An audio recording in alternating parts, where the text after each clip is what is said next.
ذالک الذی یبشر اللہ عبادہ الذین آمنوا، یہ ہے وہ انجام نیک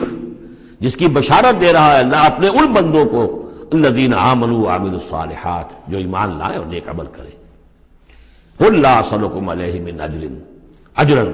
قل لا اسألکم علیہ اجرا الا المودۃ فی القربى،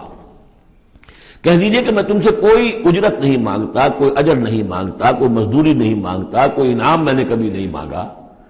الا المودۃ فی القربى، سوائے قرابت داری کے لحاظ کے۔ اس آیت کو اہل تشیع نے توڑ مروڑ کر بنا دیا ہے کہ یہاں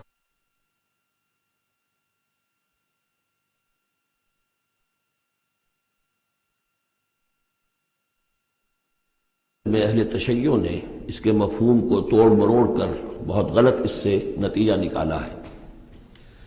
اور وہ یہ کہ اے نبی کہہ دیجئے کہ میں تم سے کوئی اجر طلب نہیں کرتا سوائے اس کے کہ میرے قرابت داروں سے محبت کرو،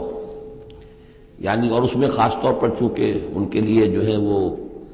حضرت علی، حضرت فاطمہ اور حضرات حسنین رضی اللہ تعالیٰ عنہم اجمعین، ان کا خاص طور پر یہ کہ ان سے محبت جو ہے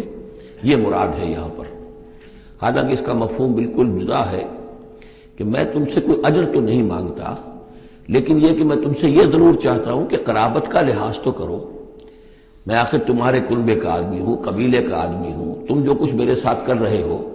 جو عرب کی ایک تہذیب ہے، اس کا ایک کلچر ہے، قرابت کا جو لحاظ ہوتا ہے وہ تو کرو۔ تمہارا جو طرز عمل ہے اس میں تو گویا کہ تم نے ان ساری ہی جو بھی ہماری روایات میں سے جو اچھی چیزیں تھیں، میری زدم زدہ میں، میرے شقاق میں آ کر تم نے سبھی کو نظر انداز کر دیا ہے۔ بس یہ ہے اس کا مفہوم، قل لا اسألکم علیہ اجرا الا المودۃ فی القربى ومن یقترف حسنۃ نزد لہ فیہا حسنا، اور جو کوئی بھی کوئی بھلائی کمائے گا